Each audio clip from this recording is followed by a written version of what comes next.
ফিলিস্তিনের গাজায় ইসরায়েলের অভিযানের বিরুদ্ধে ইউরোপ জুড়ে লাখো মানুষ বিক্ষোভ করেছেন। জাতিসংঘ ঘোষিত আন্তর্জাতিক ফিলিস্তিন সংহতি দিবস উপলক্ষে শনিবার ইউরোপের বিভিন্ন বড় শহরে এই বিক্ষোভ হয়। যুদ্ধবিরতি কার্যকর থাকলেও ইসরায়েলের ধারাবাহিক হামলায় ক্ষুব্ধ বিক্ষোভকারীরা ইসরায়েলের বিরুদ্ধে কড়া বৈশ্বিক পদক্ষেপের দাবি জানান।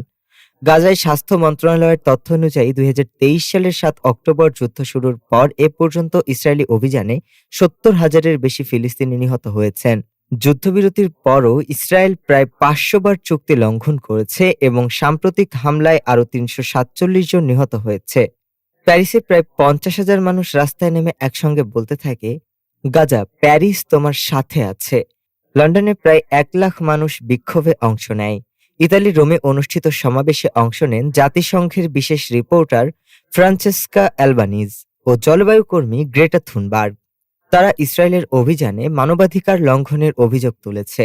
জেনেভা, লিসবন সহ আরও অনেক শহরে বিক্ষোভ হয়েছে। জাতিসংঘ মহাসচিব অ্যান্তোনিও গুতেরেস বলেন, বেসামরিক মানুষ হত্যা ও মানবিক সহায়তা আটকে দেওয়া কোনোভাবেই গ্রহণযোগ্য নয়। অ্যামনেস্টি ইন্টারন্যাশনালও জানিয়েছে, যুদ্ধবিরতির পরও ইসরায়েল গাজায় জাতি হত্যা চালিয়ে যাচ্ছে। ডেস্ক রিপোর্ট, আজ বার্তা।